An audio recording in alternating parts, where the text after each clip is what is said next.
Buongiorno notizia. Mafia ed estorsioni, imprenditori denunciano, 6 persone arrestate dai carabinieri nel Catanese. Notizia dell'ultima ora giunta in redazione. I carabinieri del comando provinciale di Catania hanno arrestato 6 persone ritenute a vario titolo responsabili di associazione di tipo mafioso, estorsione tentata e consumata con l'aggravante delle modalità mafiose al fine di agevolare l'organizzazione Santa Paola Ercolano. Il provvedimento emesso dal GIP del Tribunale Etneo su richiesta della locale direzione distrettuale antimafia scaturisce dall'esito di un'attività investigativa condotta dai carabinieri della compagnia di Palagonia che ha consentito di accertare le responsabilità degli indagati in relazione all'appartenenza alla famiglia di Cosa Nostra Catanese Santa Paola Ercolano, gruppo del Calatino, e di ricostruire e documentare episodi di estorsione in danno di 4 imprenditori locali nel settore edile e commerciale, costretti con ripetute minacce e violenze anche fisiche a corrispondere da 1.000 a 5.000 euro mensili sotto forma di pizzo.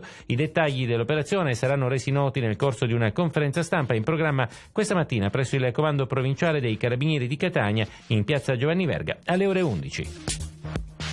Voltiamo decisamente pagina, parliamo di altro, parliamo adesso di meteo. Catania Today in peggioramento con burrasche temporali, allerta con codice giallo. Sarà una giornata particolarmente impegnativa sul fronte della viabilità. Forti venti da nord-est accompagnati da improvvisi temporali con scariche elettriche caratterizzeranno infatti tutta la giornata di oggi. La Protezione Civile regionale ha emanato un bollettino di allerta con codice giallo di preallerta per quanto riguarda il solo rischio idrogeologico, valido anche per la giornata di domani, mercoledì 30. Il Comune di Catania non ha disposto alcun provvedimento per scuole ed uffici pubblici che rimarranno quindi aperti regolarmente.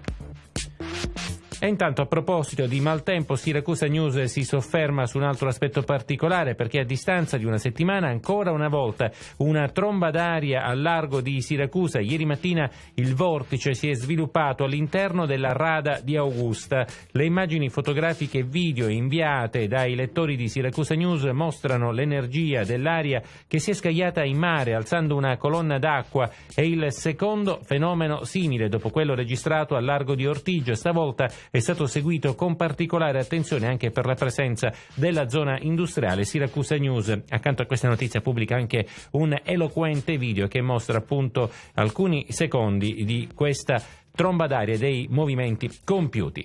Le 8:51, buongiorno notizia prosegue, rimanete con noi.